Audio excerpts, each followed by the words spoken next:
Bismillahirrahmanirrahim. Assalamualaikum warahmatullahi wabarakatuh.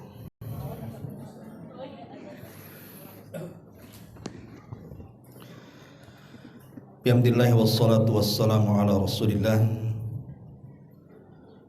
wa ala alihi wa sahbihi wa mawalah wa la hawla wa la quwata illa billahi wa ba'du. Alhamdulillah, di siang ini kita bisa duduk kembali di Saung Sunda Sawargi, dan tentu tak lupa juga salawat juga salam kita hadiahkan kepada Rasul kita Nabi besar Muhammad sallallahu alaihi wasallam. Pembahasan di siang ini adalah pembahasan yang mungkin sering terulang dalam telinga kita, soal kematian, dan khususnya bicara soal nikmat dan juga azab yang ada di alam barzakh. Dan tidak mengapa, bahkan dianjurkan kita ini untuk terus mengingat kematian dan alam kubur. Karena Nabi SAW yang memerintahkan untuk itu. Kata Nabi SAW, "Aktsiru dzikra hadimil ladat." Perbanyak oleh kalian mengingat sesuatu yang akan menghancurkan seluruh kenikmatan kita di dunia. Apa itu? Al-mautu, kematian. Jadi mengingat kematian terus ini adalah perintah Nabi, supaya kita tidak lupa diri. Untuk mengawali kajian kita ini, saya akan membacakan satu ayat dalam Al-Quran, Surah Al-Mu'minun ayat 12-16.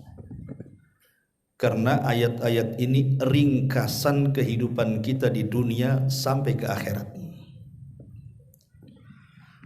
Allah Subhanahu wa taala berfirman, "Laqad khalaqnal insana min sulalatin min tin. Thumma ja'alnahu nutfatan fi qararin makin. Thumma khalaqnan nutfata 'alaqatan.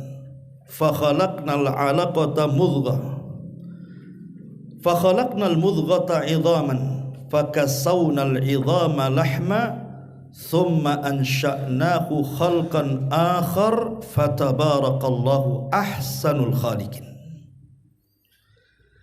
Thumma innakum ba'da dzalika lamayitun. Thumma innakum yaumal qiyamati tub'atsun." Dan sungguh kami telah menciptakan manusia ini dari satu saripati berasal dari sebuah tanah.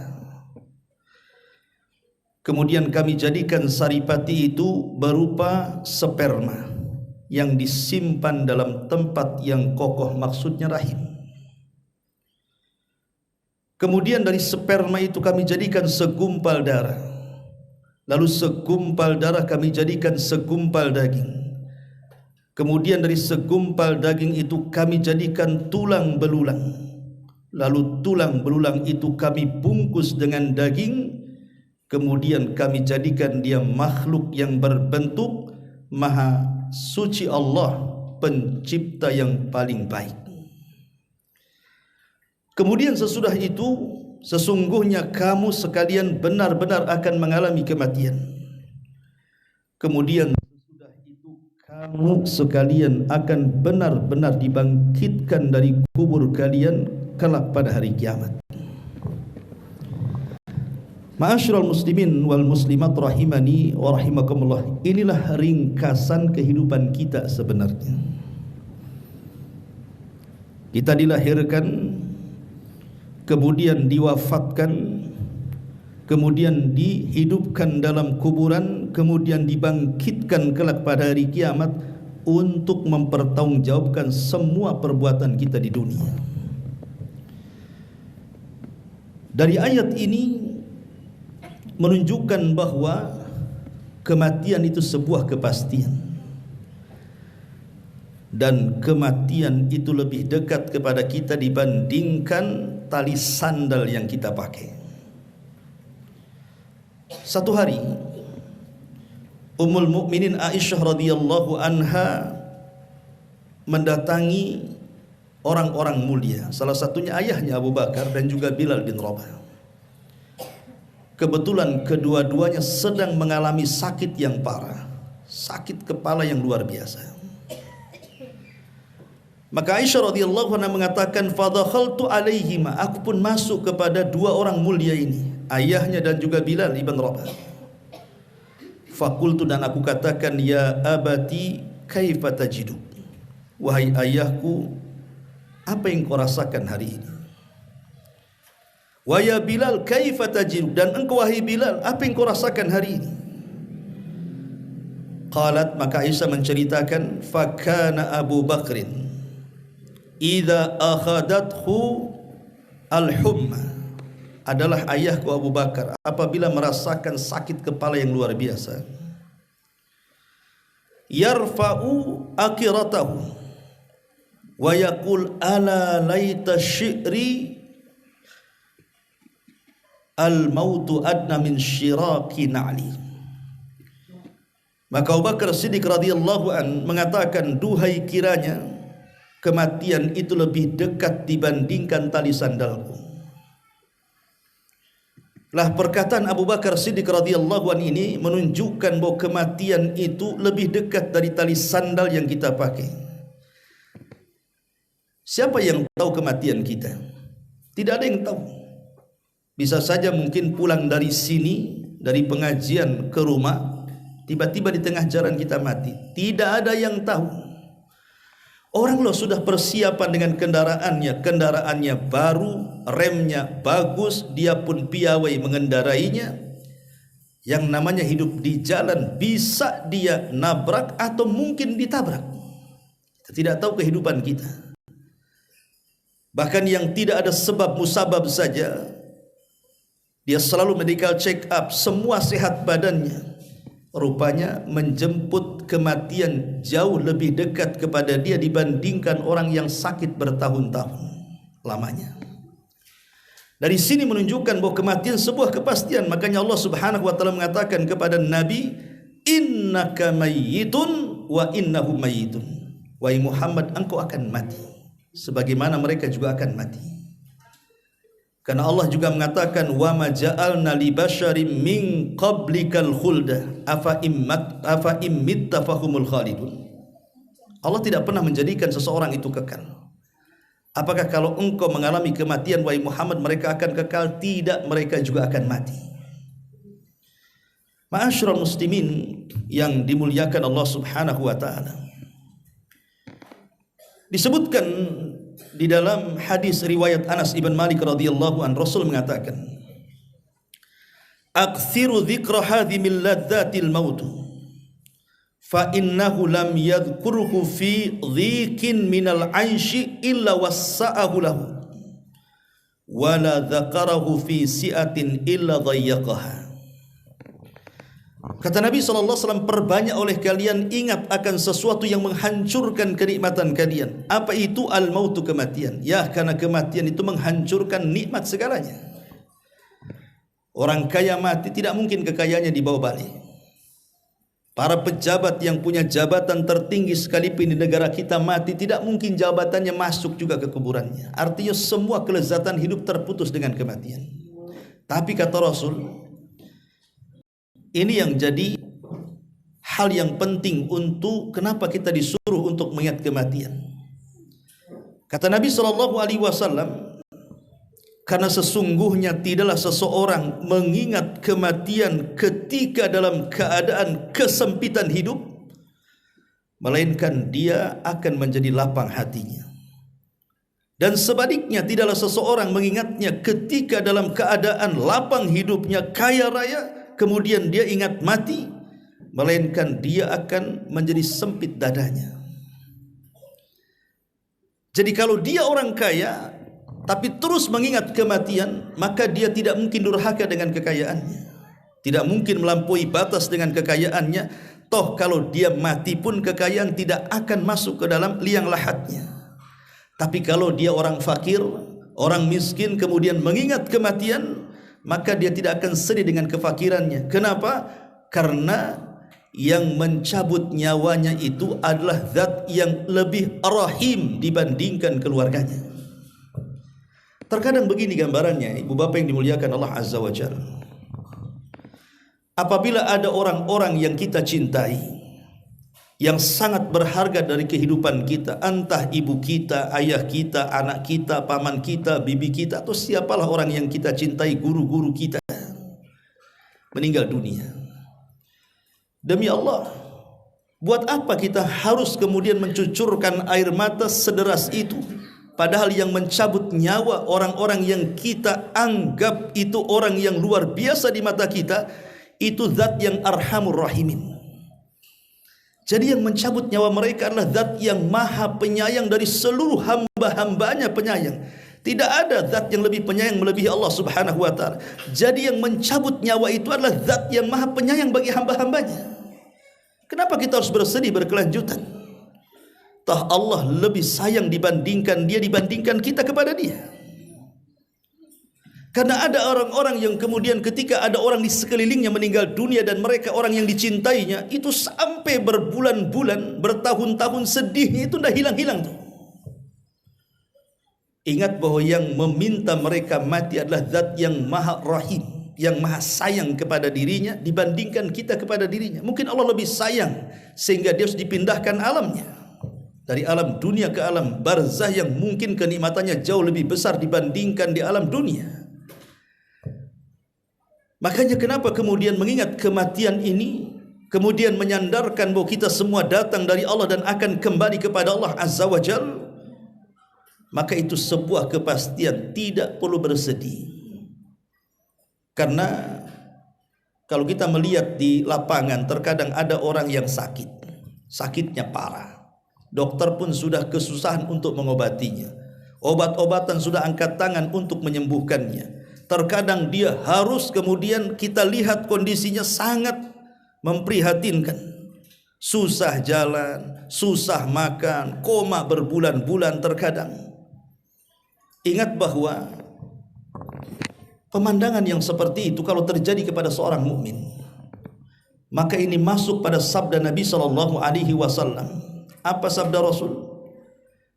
Ma yusibul muslim min nasabin wala wasabin wala hammin wala haznin wala adan wala ghammin hatta syaukati yushakuha illa kaffarallahu biha min khatayahu. Kata Nabi SAW, tidaklah seorang muslim ditimpa satu penyakit yang parah ataupun keletihan hidup, kekhawatiran hidup, kesedihan, dan tidak juga gangguan dan kesulitan, bahkan satu duri yang menancap dalam kakinya sekalipun, melainkan Allah akan menghapus kesalahan-kesalahannya. Boleh jadi ketika kita melihat saudara kita yang sakit terbaring itu, boleh jadi Allah sedang sayang kepadanya dan Allah sedang menghapuskan kesalahannya sedikit demi sedikit. Karena Rasul yang mengatakan mayazalul mu'min bil bala fi nafsihi wa waladihi wa malihi hatta yalqallaha wa ma alaihi khati'ah. Terkadang bala itu, ujian itu terus-menerus mengenai seorang mukmin, baik dalam hartanya, jiwanya ataupun keturunannya, sampai dia mendapati Allah Subhanahu wa ta'ala dan dia sudah tidak punya dosa ketika berdiri di hadapannya. Jadi Allah itu sayang sebenarnya dengan cara terkadang memberikan musibah sebelum kematiannya itu. Dan saya ulang-ulang ingat ketika kemudian setelah dia lelah letih menjalankan kehidupan dia di atas sakit parahnya, tiba-tiba dicabut nyawanya, gak perlu sedih karena Allah yang menghendaki kematiannya. Dan yang mencabut adalah Zat yang Maha Rahim. Tidak ada manusia yang lebih rahim dibandingkan Allah Azza wa Jalla. Allah ingin yang terbaik untuk dia. Itulah akhir hidupnya. Tetapi masalahnya, kalau itu seorang mukmin. Bagaimana kalau dia orang kafir atau orang fasik atau orang fajir? Lah inilah yang kita sayangkan. Boleh jadi ketika kematiannya dimukodimahi dengan perkara-perkara itu, jangan-jangan itu mukodimah adab sebelum kematiannya. Makanya kemudian di alam kubur itu ada dua peristiwa besar yang Allah sediakan bagi mukmin dan fajir. Satu nikmat kubur dan yang satu adab kubur. Bagaimana gambarannya? Inilah pembahasan yang kita akan bahas. Ma'asyiral muslimin yang dimuliakan Allah Subhanahu wa taala. Kenapa saya muqaddimahi tidak perlu sedih seseorang itu ketika melihat keluarga tercintanya meninggal dunia dan dia di atas keimanan. Karena zat yang mencabutnya adalah zat yang maha rahim kepada hambanya, lebih rahim dibandingkan kita. Karena kita juga akan berjumpa dengan mereka. Di dunia ini hanya berpisah sesaat kok. Bukan selamanya, tidak. Karena umur dia dengan umur kita juga yang meninggal itu ada batas-batas, tidak mungkin lewat dari yang dicatat oleh Allah Subhanahu wa taala. Tidak mungkin, apalagi Rasul sudah mensabdakan a'maru ummati baina sittina wa sab'in. Usia umatku berkisar 60 sampai 70 tahun saja, sedikit yang melewati itu. Sehingga kita akan berjumpa dengan orang-orang yang kita cintai. Kalau seandainya kita termasuk keluarga yang beriman kepada Allah Subhanahu wa taala. Sebagaimana firman Allah Subhanahu wa taala, "Walladzina amanu wattaba'athum dzurriyyatuhum biimanin alhaqna bihim dzurriyyatuhum." Dan orang-orang yang beriman kemudian menularkan keimanannya kepada keluarga besarnya, maka kelak pada hari kiamat kami akan bangkitkan, kami akan kumpulkan keluarga besar orang-orang yang beriman itu di sekitarnya. Tidak akan berpisah, pasti akan berjumpa. Baik, ma'asyiral muslimin wal muslimat rahimani wa rahimakumullah. Di dalam hadis Bara ibn Azib radhiyallahu an, ma'ruf hadis Bara bin Azib itu hadis yang sangat panjang sekali yang berbicara tentang kematian seorang mukmin dan kafir. Dan juga riwayat-riwayat yang semakna dengan hadis Bara bin Azib yang tersebar di beberapa kitab hadis. Kalau kita mau ringkas dari semua hadis-hadis itu tentang nikmat kubur dan tentang azab kubur, boleh kita ringkas seperti ini. Jadi ketika kemudian seseorang mukmin itu masuk ke liang lahat, kemudian dia masih mendengar suara terompah orang yang mengantarkannya, maka akan didatangi padanya sebuah peristiwa yang luar biasa yang disebut dengan Dhaghtatul Qabri.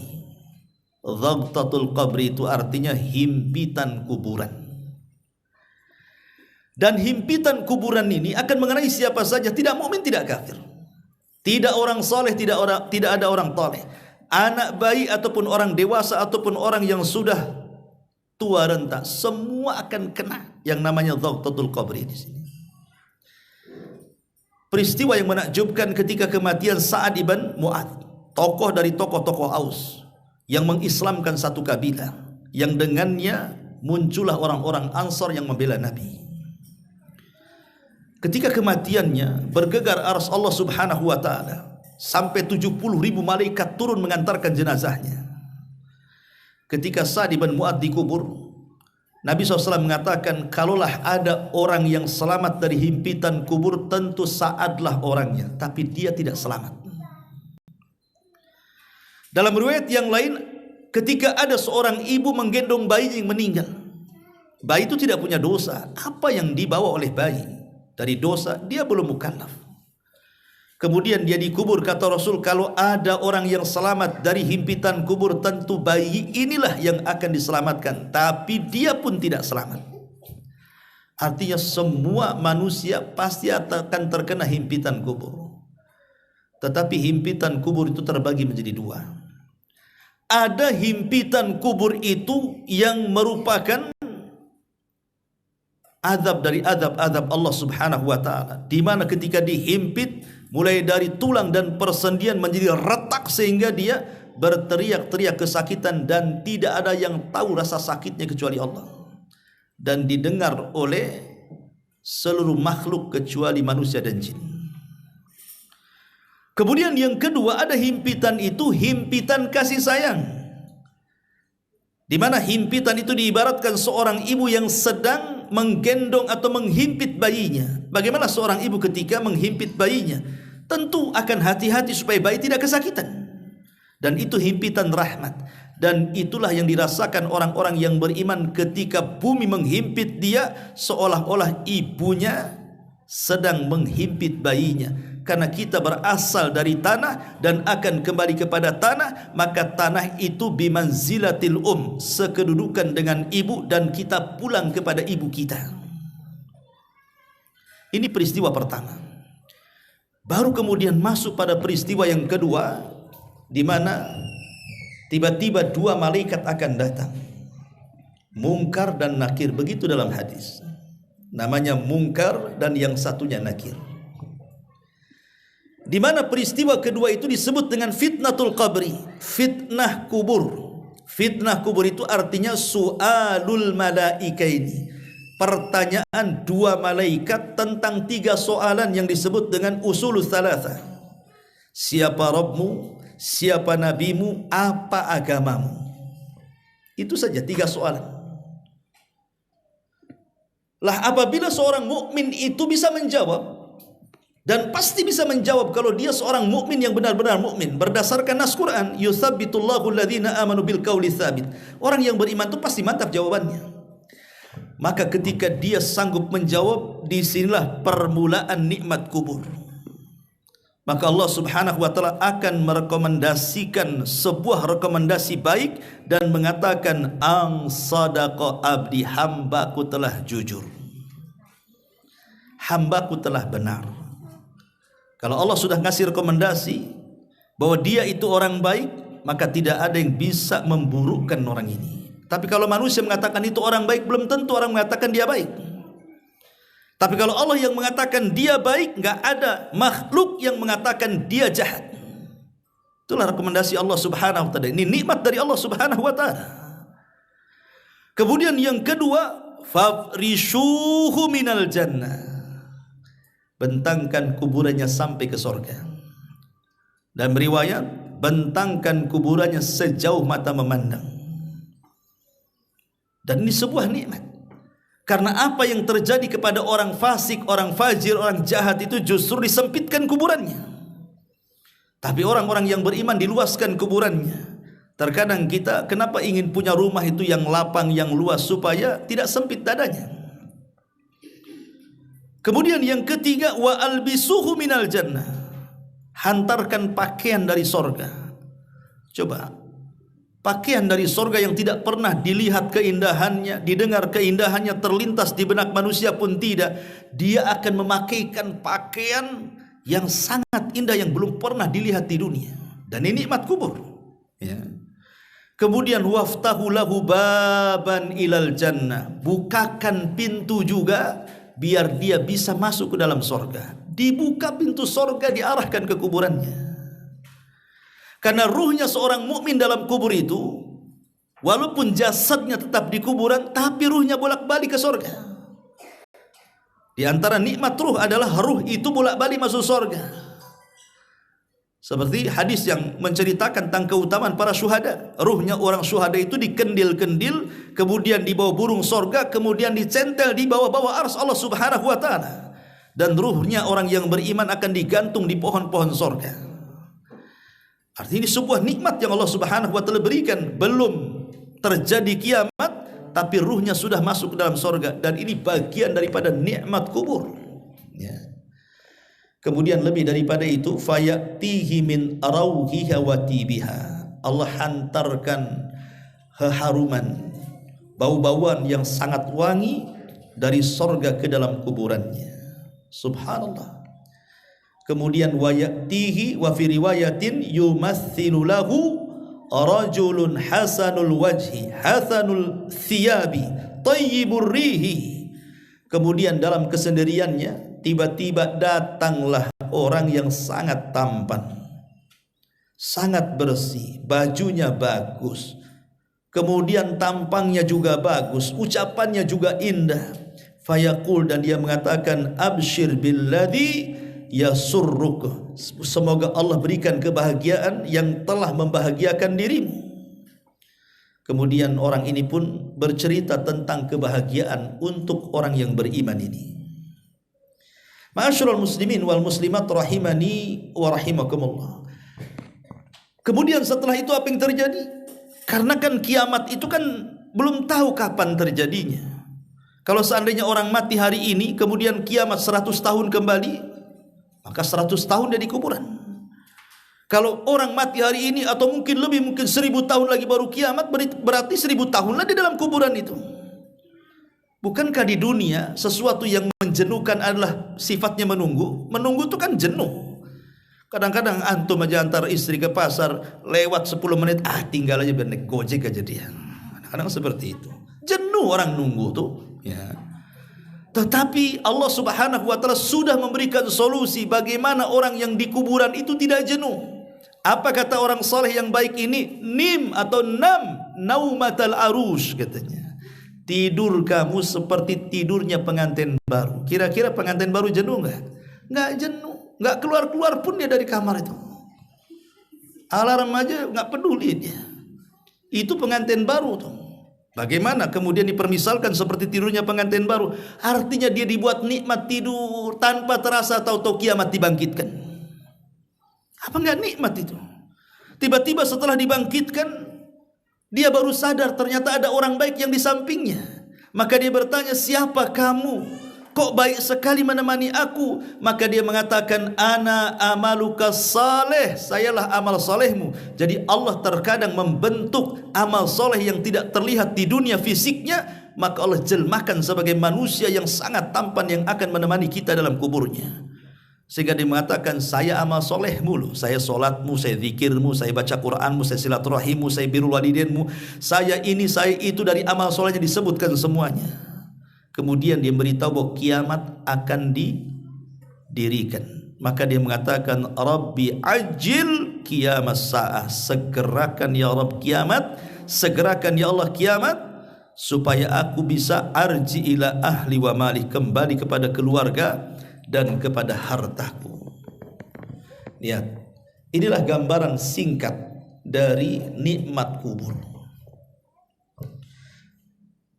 Adapun sebaliknya, kalau itu terjadi kepada orang kafir, orang fasik, orang fajir, orang jahat, tentu lain kondisinya.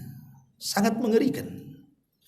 Mulai dari kematian, bagaimana cara malaikat maut mencabutnya itu sangat mengerikan sekali, seperti safud. Safud itu cerulit yang dipendamkan ke dalam kambing wol, bulu-bulu kambing wol, kemudian disiram sehingga lengket bulu dengan safud itu, kemudian ditarik paksa, apa enggak merontokkan semua bulunya tuh. Saat kematiannya saja Rasulullah SAW mempermisalkan seperti itu. Maka saat mereka masuk ke dalam liang lahat, kemudian dihimpit, itulah azab permulaan himpitan kubur yang luar biasa. Di tengah-tengah sakit yang belum hilang dari himpitan kubur, tiba-tiba dibentak lagi oleh dua malaikat. Siapa Rabbmu? Siapa Nabimu? Apa agamamu? Dia hanya mengatakan, la adri, aku tidak tahu, aku tidak tahu. Ketika itulah Allah mengatakan, angkadzaba abdi, hambaku telah berdusta. Kalau Allah sudah merekomendasikan sebuah keburukan, tidak ada yang bisa mengangkat derajat kebaikannya. Maka ketika itu Allah katakan, sempitkan kuburnya. Disempitkan lagi, coba bayangkan. Kemudian bukakan pintu neraka, hembuskan hawanya ke dalam neraka itu, ke dalam kuburannya. Subhanallah, belum masuk neraka sudah dihembuskan angin. Kita saja kalau ada rumah kebakaran, mungkin kita agak jauh, mungkin ya 100 atau 200 meter dari rumah kebakaran. Kalau angin menghembus dan mengarah kita saja, kita sudah merasakan panasnya tuh. Itu api di dunia yang satu bagian daripada 70 bagian api neraka kan. Macam mana kalau digabungkan 70-70-nya, hawanya seperti apa itu? Api dunia saja satu bagian bisa membakar, cukup membakar dunia ini, apalagi digabungkan. Dan itu bagian daripada azab kubur. Ma'asyiral muslimat yang muslimin wal muslimat rahimani wa rahimakumullah. Tapi yang ingin saya jelaskan tentang gambaran azab kubur ini adalah ada beberapa gambaran secara singkat saja karena waktu. Nabi SAW menggambarkan di beberapa riwayat. Yang pertama, al-dharbu bimit'araqatin min hadidin, bahwa orang ini akan dipukul dengan gada yang terbuat dari besi. Dalam sebuah hadis, ketika orang fajir ini masuk ke dalam kuburan, dia sempat mendengar suara orang yang mengantarnya. Kemudian berteriak-teriak, mau kemana kalian pergi? Kenapa kau tinggalkan aku di sini? Maka datanglah dua malaikat, kemudian bertanya soal siapa Rabbnya, siapa nabinya, apa agamanya, dan dia tidak bisa menjawab. Ketika dia tidak menjawab itu dan mengatakan la daraitu wa la talaitu, aku tidak tahu, aku tidak pernah membaca, summa yudrab bimit'araqatin min hadidin dharbatan baina udhunaihi fayasihu sayhatan yasmauha man yalihi illa thaqalaini, kata Rasul. Maka dia akan dipukul karena nggak bisa jawab. Maka akan dipukul dengan pukulan dari palu yang terbuat dari besi di antara arah dua telinganya. Dari kiri dan kanan telinganya dihampaskan gitu. Maka dia kesakitan, menjerit, dan jeritannya akan didengar semua makhluk, maksudnya binatang-binatang kecuali manusia dan jin. Dari sini menunjukkan bahwa binatang itu mendengar azab kubur. Tapi selain binatang, manusia dan jin tidak mendengar azab kubur. Dulu kan ada ya orang yang katanya mendengar azab kubur ketika mungkin di barat ya, yang melobangi sumur gas, kemudian masuk ke dalam, sampai di dalam sumur itu kemudian dia mendengar jeritan-jeritan apa namanya, kemudian setelah naik ke atas kemudian dia jadi mu'alaf ya. Sebenarnya apakah itu yang di dalam lubang gas itu betul-betul orang-orang mati yang sedang diazab? Wallahu alam, ini perkara gaib. Makanya Rasulullah mengatakan tidak ada yang mendengar. Nasnya mengatakan la yasma'uha man yalihi, akan ada yang mendengar makhluk di sekitarnya, illa thaqalaini, kecuali jin dan manusia tidak mendengarnya. Ya boleh juga halusinasi atau apa kita, atau mungkin setan yang sedang menakuti, kan nggak tahu gitu juga kita. Tapi kalau nas hadis, manusia dan jin tidak akan mendengar azab kubur. Itu berdasarkan nas hadis Nabi SAW. Ini yang pertama. Gambaran azab kubur adalah pukulan setiap ditanya tidak jawab. Makanya kenapa kita disunahkan kalau menguburkan itu mendoakan dua perkara. Minta kepada Allah, ya Allah ampuni dosa orang ini, ya Allah tetapkan dalam jawabannya. Ini yang pertama. Yang kedua, yufrasulahu qabruhu naran wa yulbasu naran wa yuftahu lahu babun ilan nar wa yudayyaku alaihi qabru wa yudrabu bimitraqin azimatin law daraba biha jabalun la sara turaba wa yubashiru bil adzabi fil akhirah. Yang nomor dua, akan dibentangkan kuburannya dengan api neraka, dipakaikan dari pakaian neraka, dibukakan pintu neraka, disempitkan kuburnya, bahkan dipukul dengan satu pukulan yang kalau dipukulkan di gunung itu rata dengan tanah, saking dahsyatnya. Dan ditakut-takuti terus setiap hari dengan neraka. Itulah tempat dudukmu, itulah tempat dudukmu. Apakah ngeri? Karena azab kubur itu ada yang sifatnya hissi, ada yang sifatnya maknawi. Sifatnya hissi itu langsung ke badan, merasakan sakit yang luar biasa. Sifat maknawi langsung ke hati, ke pikiran, dengan gambaran-gambaran neraka bahwa engkau akan masuk di situ, engkau akan masuk di situ. Seperti Fir'aun digambarkan setiap hari siang dan malam itu tempat duduknya di neraka. Coba analogi seperti ini. Kalau seandainya kita ini ditangkap kemudian diputus akan dihukum mati, kemudian di penjara itu kita dikasih CCTV ataupun mungkin televisi, kemudian disetelkan bagaimana cara ketika dia dieksekusi mati itu. Mungkin orang-orang yang sudah dieksekusi mati itu divideokan, kemudian setiap hari ditayangkan di depan kita yang akan dihukum mati. Coba, apa enggak stres dulu sebelum mati itu? Itu namanya azab maknawi namanya. Lah seperti itu di kuburan. Kalau azab hissi kan langsung ke badan, seperti dipukul tadi kan. Ini yang kedua. Yang ketiga, al-khasf fil ardi, dipendamkan sedalam-dalamnya ke dalam bumi. Berdasarkan hadis Ibnu Umar radhiyallahu an, Rasulullah SAW mengatakan, bainama rajulun yajurru izarahu minal khuyala husifa bihi fahuwa yatajaljal fil ardi ila yaumil qiyamah.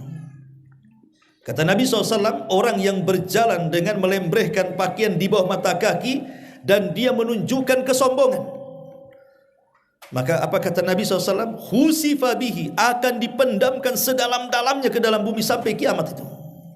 Ini juga bagian daripada azab kubur. Kemudian yang keempat, kelima, keenam, dan ketujuh disebutkan dalam satu redaksi hadis. Syakku janibai al-fammi ila qafa. Pertama dirobek mulutnya, jadi dimasukkan semacam pisau berbentuk cerulit, dimasukkan ke dalam mulut, kemudian ditarik dari belakang sampai sobek sampai ke tengkuk. Ketika sobek sampai di tengkuk, berhentilah dia menarik pisaunya. Kemudian dicabut. Kemudian dimasukkan ke sebelah kiri. Subhanallah. Setelah sebelah kiri disobek, rupanya ini sudah bagus kembali, nempel kembali. Kemudian diulang lagi sebelah kanan, rupanya yang kiri sudah sembuh. Begitu terus, entah sampai kapan. Dan ini selaras dengan firman Allah dalam surah An-Nisa, kullama nadijat juluduhum badalnahum juludan ghairaha liyadzuqul adzab. Setiap kami kelupaskan kulit dia, maka Allah akan ganti dengan kulit yang baru. Kami kelupaskan lagi, Allah ganti dengan yang baru. Kami kelupaskan lagi, Allah ganti dengan yang baru, sampai mereka merasakan azab, katanya. Naudzubillah, ya. Kemudian yang nomor 5, radkhur ra'si bil hijarah. Ada orang yang ditelentangkan, kemudian di sampingnya ada orang berdiri membawa batu besar, kemudian dihantamkan ke kepalanya sampai hancur, dan batunya juga hancur. Kemudian orang ini pergi mencari batu lain. Setelah dapat batu lain kembali, kepalanya sudah balik lagi semula. Dibenturkan lagi sampai kepala dan batunya hancur. Kemudian pergi lagi cari batu lagi. Kemudian datang lagi, kepalanya sudah berbentuk semula. Subhanallah. Sampai mereka merasakan azab. Kemudian yang keenam, al-harqu fit tanur min nar. Ada orang yang digoreng, disangrai bahasanya, dikewali, dan dia merasakan siksa dari ujung kepala sampai kaki. Kemudian yang nomor 7, as-sibahatu fin nahrin min damin. Ada orang yang berenang di air darah, tidak bisa ke pinggir, karena kalau setiap dia hendak ke pinggir, datang malaikat disuapi batu. Akhirnya ke tengah lagi, ke tengah lagi. Kelelahan mati dihidupkan lagi, kelelahan mati dihidupkan lagi. Sampai kapan seperti itu? Kemudian Nabi SAW mentakwil, bertanya kepada Jibril akan 4 orang ini, siapa mereka? Kemudian Rasul mengatakan, adapun orang yang disobek ini, mulai dari mulut sampai ke tengkuk, merekalah orang yang senantiasa berdusta hatta yablughal afaq, sampai dustanya itu melambung ke langit. Apa maksudnya berdusta sampai ke ufuk sana? Maksudnya dia berdusta dan yang mengkonsumsi dustanya itu orang banyak. Mungkin di zaman dulu sebelum ada handphone susah mau menyebar hoax itu. Kenapa? Dari mulut ke mulut, dari telinga ke telinga, mungkin sampai ke daerah yang jauh itu lama. Tapi sekarang cukup dengan handphone saja, tulislah berita hoax, satu dunia sudah mengkonsumsinya. Itulah dusta yang sampai ke ufuk tuh. Naudzubillah. Maka jangan menulis sesuatu ataupun copy paste sesuatu kemudian share, rupanya itu sebuah hoax. Apalagi di musim-musim kampanye loh ya, hati itu. Apalagi tim sukses lagi, kadang-kadang kan suka menjelek-jelekan lawannya tuh. Dia buat berita-berita macam-macam, dicongkel aib pribadinya, dicongkel hubungannya, dicongkel selingkuhannya, apa semua tuh. Congkeli semuanya. Naudzubillah, aib orang loh ya. Ya, naudzubillah, ya. Kemudian juga yang nomor 5 tadi, dibenturkan kepalanya dengan batu sehingga hancur berantakan. Kata Nabi SAW, karena orang ini nama fi waqti shalah. Waktu datang solat, bukannya solat malah tidur dia. Seperti itu siksaannya. Ya. Kemudian yang nomor 6, adapun yang dibakar, dikuali, disangrai itu mereka para pezina. Sebagaimana orang berzina merasakan nikmat dari kepala sampai kaki, maka siksaannya juga sama, al jaza min jinsil amal. Balasan itu sesuai dengan dosanya. Kalau dia dosanya merasakan nikmat dari kepala sampai kaki, siksaannya pun dia harus merasakan sakit dari kepala sampai kaki. Ini yang nomor 6. Yang nomor 7, adapun orang yang berenang di air darah, kata Rasul, mereka akilur riba, para pemakan riba. Na'udzubillah. La'anallahu akilar riba wa mukilahu wa syahidaihi. Kata Rasul sallallahu alaihi wasallam, Allah melaknat orang yang makan riba. Orang melaknat orang yang ngasih makan riba. Allah melaknat notarisnya, pencatatnya, wa syahidaihi, dan saksi-saksinya. Itu dosanya sama saja tuh. Baik yang makan atau yang tidak makan, tapi dia mengasih makan, atau dia cuma hanya sekedar jadi notarisnya saja, atau dia hanya menyaksikan gak makan dia, rupanya sama hukumannya. La ilaha illallah. Itu saking dahsyatnya itu, dosa riba itu disamakan hukumannya. Yang gak menikmati cuma menyaksikan saja dapat sama tuh dosanya. Kemudian yang nomor 8, isti'alul mal, harta yang akan dibakar dan menjadi api. Siapa mereka? Al-masyrub minal ghanaim ala sahibihi. Orang-orang yang mencuri harta rampasan perang sebelum dibagi, maka harta itu akan menjadi api pada hari kiamat dan membakarnya. Ya, termasuk juga orang-orang yang korupsi dan yang semacamnya, bisa dikiaskan ke situ. Karena